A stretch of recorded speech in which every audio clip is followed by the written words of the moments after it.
I'm Kay Stice. I've been a business school professor for 35 years and have taught at business schools all around the world. You can learn more about me and about my brother, Jim, at our website, sticelearning.com. If you learned something interesting in this current event video, please remember to like it and subscribe to our channel. On June 8, 2021, ProPublica published an investigative piece based on the private tax return data for thousands of the nation's wealthiest people covering more than 15 years. ProPublica reported that the richest 25 Americans paid a true tax rate of 3.4% during the years 2014 through 2018. Now, during that same period, the median American household paid a federal income tax rate of 14%.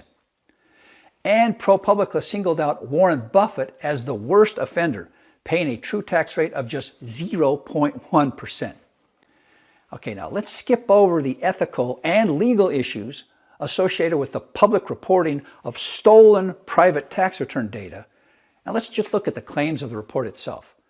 There are two primary issues.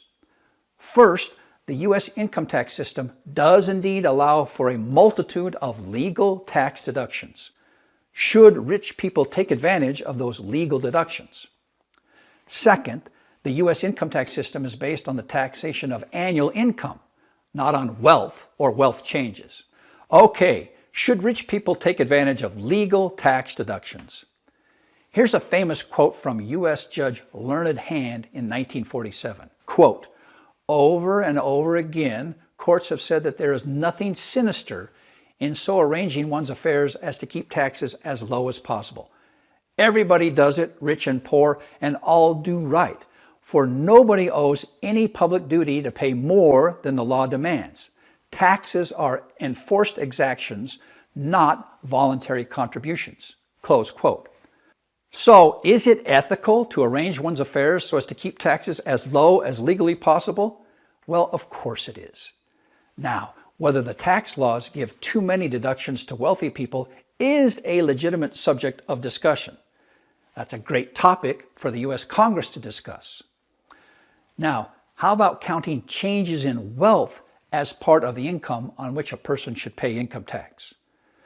Well, according to U.S. income tax law, going clear back to the 1920 Supreme Court decision in Eisner versus McComber, a person must sell an asset before any income tax can be charged. The simple idea here is that until you sell the asset, you don't have the cash to pay the tax.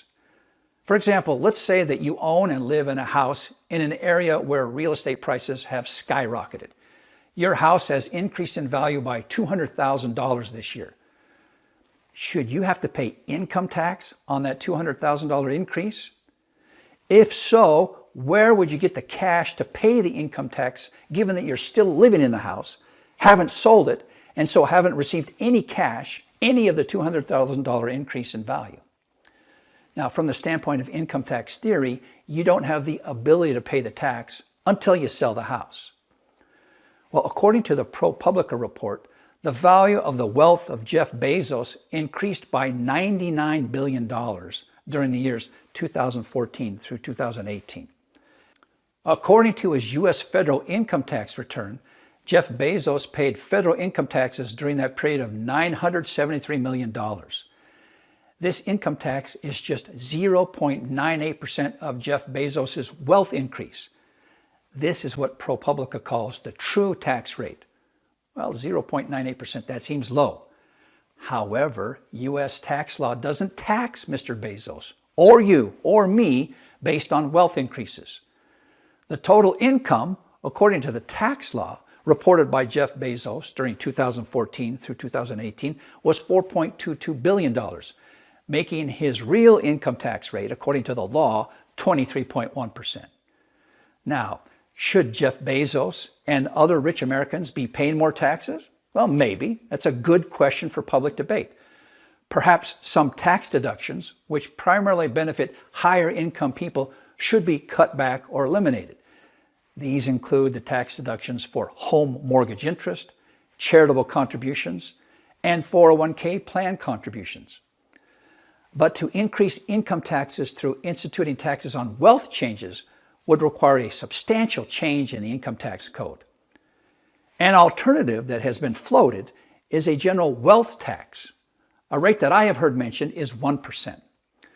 So Jeff Bezos, whose total wealth is reported to be $200 billion, with a wealth tax rate of 1%, he would pay an additional tax each year of $2 billion, 1% of his wealth. A wealth tax is exactly like a property tax on your house, except that it applies to all of your wealth: stocks, bonds, rental properties, bank accounts, and more. A wealth tax? What do you think? I hope you enjoyed this current event. Please remember to like this video, share it with a friend who needs to understand what you and I now know, and subscribe to the channel. Thanks.